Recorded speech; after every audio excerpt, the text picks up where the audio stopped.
After the unexpected car accident, I lost my memory. Everything felt hazy, but strangely enough, I could still recognize everyone, except for one person, my lifelong nemesis, Sebastian Olivier. When he showed up in my hospital room, his face a mixture of shock and anger. I had no idea why he was staring at me as if I had just murdered someone close to him. Sebastian believed I was pulling another prank, just like I had done countless times before. He didn't believe I had truly lost my memory, and even less so that I genuinely didn't recognize him. In a moment of conflicted emotions, he firmly declared, "I'm your boyfriend." Hoping to jolt my memory back, but contrary to his expectations, I didn't react with horror. Instead, I tilted my head, studied him closely, and then, without warning, kissed him. If you really are my boyfriend, then the feeling should be different from kissing a stranger, I reasoned, my eyes lighting up with curiosity. The unexpected kiss left Sebastian blushing, his limbs awkward and frozen in place. He hadn't anticipated that the girl who once hated him to the bone would be the one to initiate such a move, and it seemed like this was only the beginning. Ever since that unexpected kiss in the hospital room, Diana couldn't shake the feeling that something was off. She clearly had no memory of who Sebastian was, yet she couldn't deny an inexplicable pull toward him. Every glance, every furrowed brow, the way he stood so confidently, and that half-smile of his, they all stirred a vague sense of familiarity inside her. As if she just looked a little longer, her memories might come flooding back on their own. Sebastian, meanwhile, was torn between frustration and confusion. He was used to a Diana who was fiery and combative, someone who always saw him as a thorn in her side. But now, she was treating him like a stranger, gentle, curious, and at times, even adorably innocent. They found themselves in a strange limbo, not lovers, but no longer enemies either. Every accidental touch, like the time she fell into his lap, or when their hands brushed while reaching for the same door, made the air between them feel increasingly tense. Their eyes met more often, lingered longer, each gaze heavy with unspoken questions. One evening, as Sebastian walked Diana home, she suddenly leaned closer and asked quietly, "Are you sure you're really my boyfriend?" "Sure," he replied, firmly. "Then, why does my heart race every time I'm near you?" The question left Sebastian silent. His expression softened as his gaze met hers.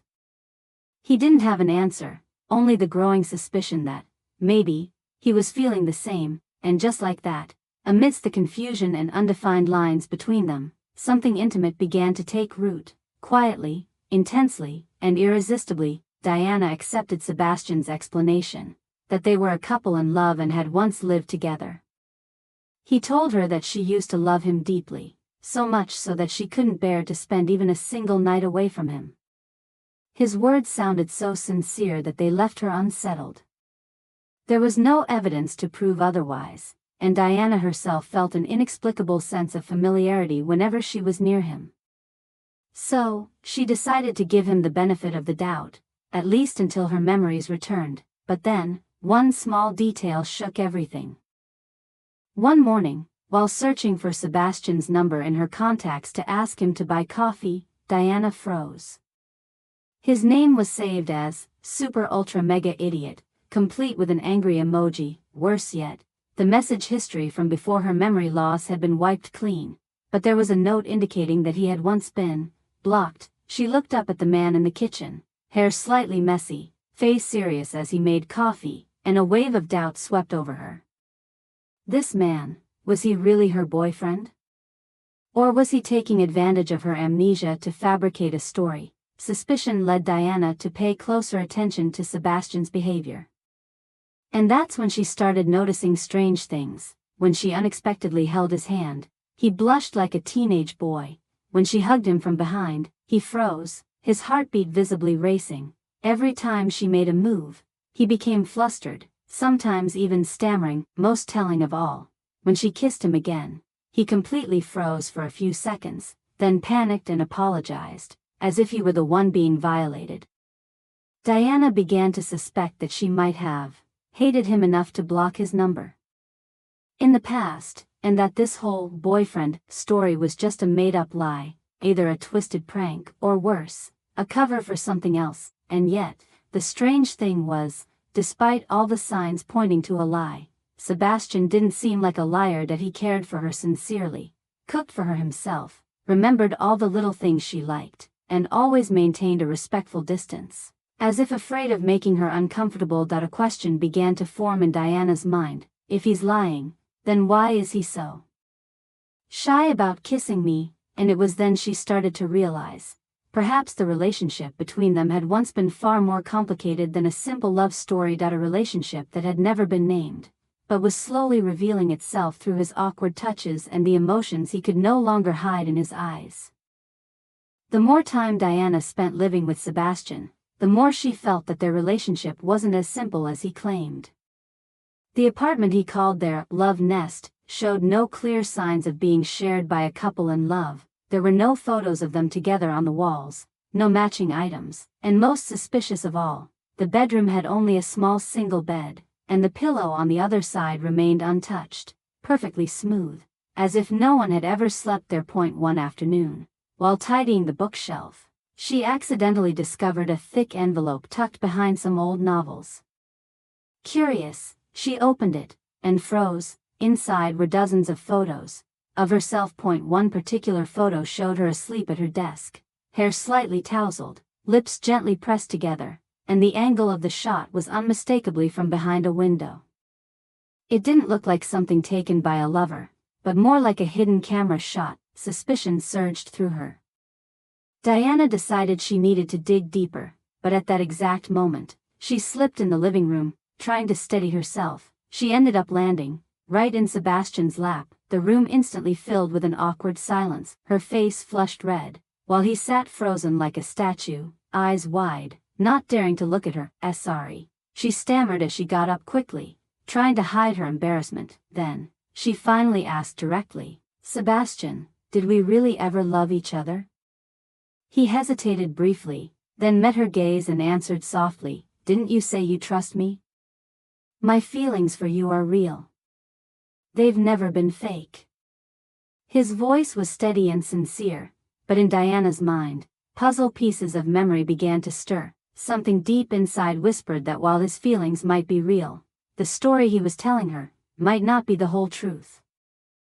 One afternoon, as the soft sunlight streamed through the window, Diana happened to open an old memory box tucked in the corner of her closet. A box she had previously glanced over without much thought. Inside was a worn black notebook with a scuffed spine.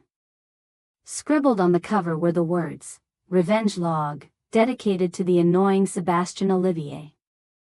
She blinked.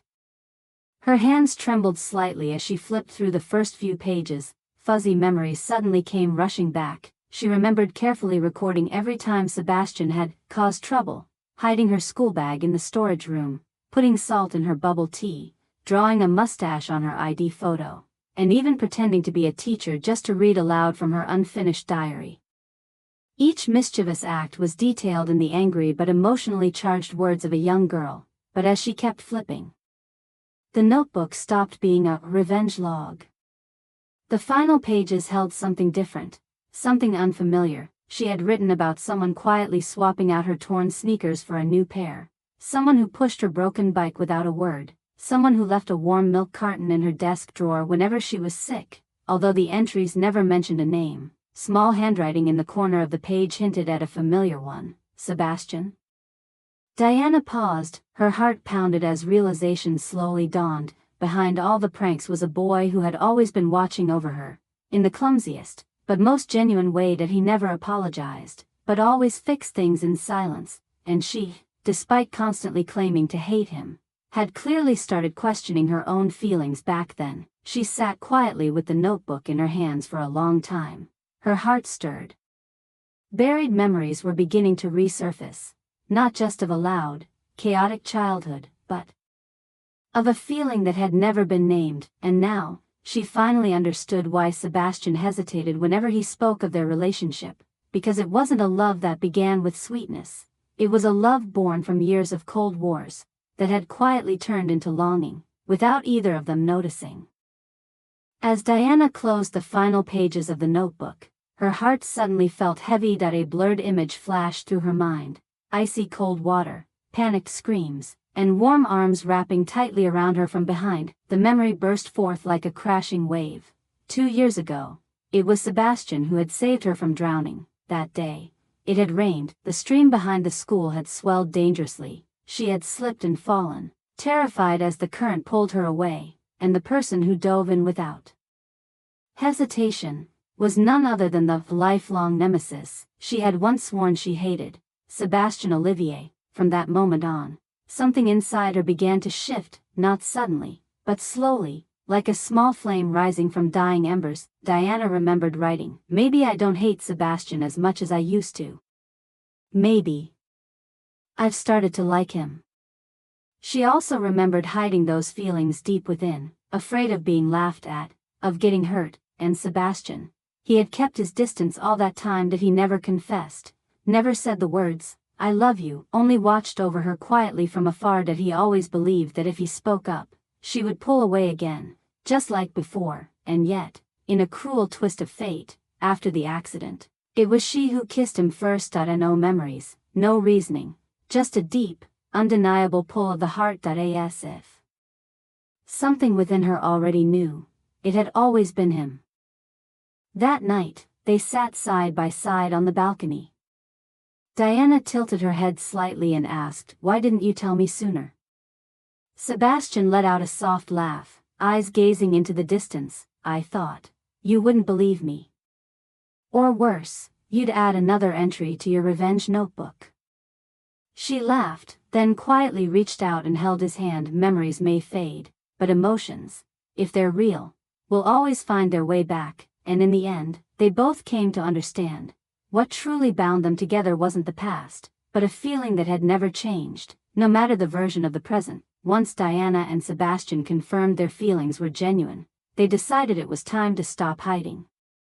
They had to face the greatest challenge of all, their families, but that was easier said than done. The Blake and Olivier families were famously known in the business world as two rival empires that could never see eye to eye. Diana's father, Donovan Blake, the powerful chairman of a top tech conglomerate, had long considered Sebastian's father, Laurent Olivier, a real estate tycoon, as a thorn in his side, and things only got worse after Diana was born. On the day of her 1-month celebration, Laurent had boldly suggested marrying Diana off to his son, claiming it would solidify a strategic alliance from birth.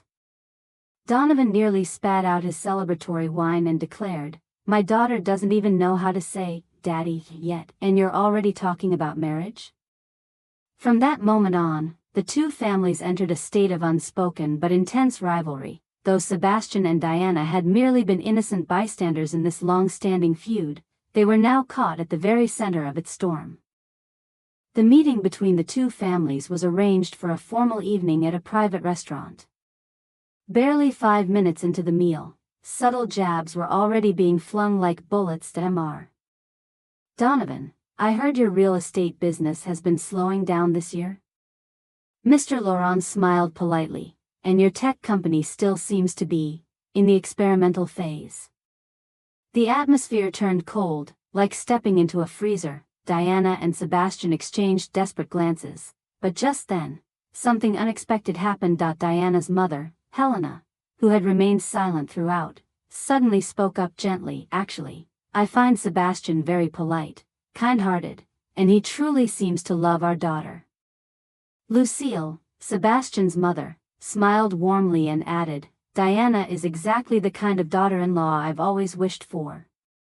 As for the past, well, men love to compete, but we women see the bigger picture. Both fathers turned to glare at their wives, looking as if they had been betrayed on their own battlefield, but clearly, the tide had turned. Even so, Mr. Donovan wasn't ready to lay down his arms. After dinner, he pulled Sebastian aside into the hallway. "You think I didn't know you've had feelings for my daughter since 10th grade?" he began, his voice low and sharp as a blade. Sebastian froze, unable to offer a defense. "You saved her once, and for that, I'm grateful. But if you ever make her cry again, trust me, I still have enough money and power to make you cry twice as hard. Sebastian clenched his fists and bowed deeply. I'll never hurt her. No matter what happens, I'll take full responsibility. Mr. Donovan looked at the young man in front of him, not the mischievous boy from the past, but a grown man, ready to protect the daughter he loved most. Finally, he gave a single nod and walked away, leaving behind only one parting remark. Let's hope your words aren't like your uncle's business plans. Great pitch, poor execution. Moments later, Diana came running toward him, eyes full of concern. Sebastian gave her a faint smile and squeezed her hand. I'm still alive. For now, he teased. She laughed, but her heart swelled with emotion, because after all the battles, misunderstandings, and warnings from the previous generation, their love had endured, not only in memories, but in the present, strong, tested, and full of hope. Diana and Sebastian's wedding day finally arrived, after all the misunderstandings, struggles, lost and found memories, and even the seemingly irreconcilable family battles. The ceremony took place in a vintage garden by the lake, where soft sunlight filtered through the leaves, creating a fairy tale-like setting. Diana stepped out from the end of the aisle in a pristine white gown, her eyes sparkling with happiness. Up ahead, Sebastian waited, dressed in a perfectly tailored suit, though his most radiant feature was undoubtedly his smile. When Diana's father, Mr. Donovan, took her hand to place it in Sebastian's, no one expected the powerful, stern man who once vowed never to share the same sky with the Olivier family, to shed tears. His tears, unhidden, brought the entire gathering to a momentary hush. In a hoarse but heartfelt voice, he said, "For the first time in my life, I admit defeat. But it's a defeat I accept willingly. Because if losing means my daughter is happy, then I surrender. Sebastian, take care of her as if every single day were the first day you fell in love with her." His words moved many to tears, including Diana. She embraced her father tightly before walking towards Sebastian, who looked at her as if she were his entire world. The wedding unfolded under warm golden sunlight and gentle music. The moment the two shared their kiss, the venue erupted in applause, joyful cheers, and tears of happiness. But, of course, with their shared nature of never being serious for more than 10 seconds, the kiss was more than just romantic. Right after their lips parted, Diana leaned in and whispered with a playful glint, "The first time you kissed me was because of my amnesia. This time, you've got no excuse." Sebastian grinned mischievously and replied, "Next time you're the one who starts it. Don't be surprised if I don't. Stay still." Blushing, she gave his shoulder a light punch, while he burst out laughing and squeezed her hand tightly. The wedding may have ended, but their story was just beginning, a journey no longer filled with grudges or misunderstandings, but with a love that had matured through storms. And if anything had changed, it was this: they had finally learned how to love each other the right way, even when memory once tried to deceive the heart.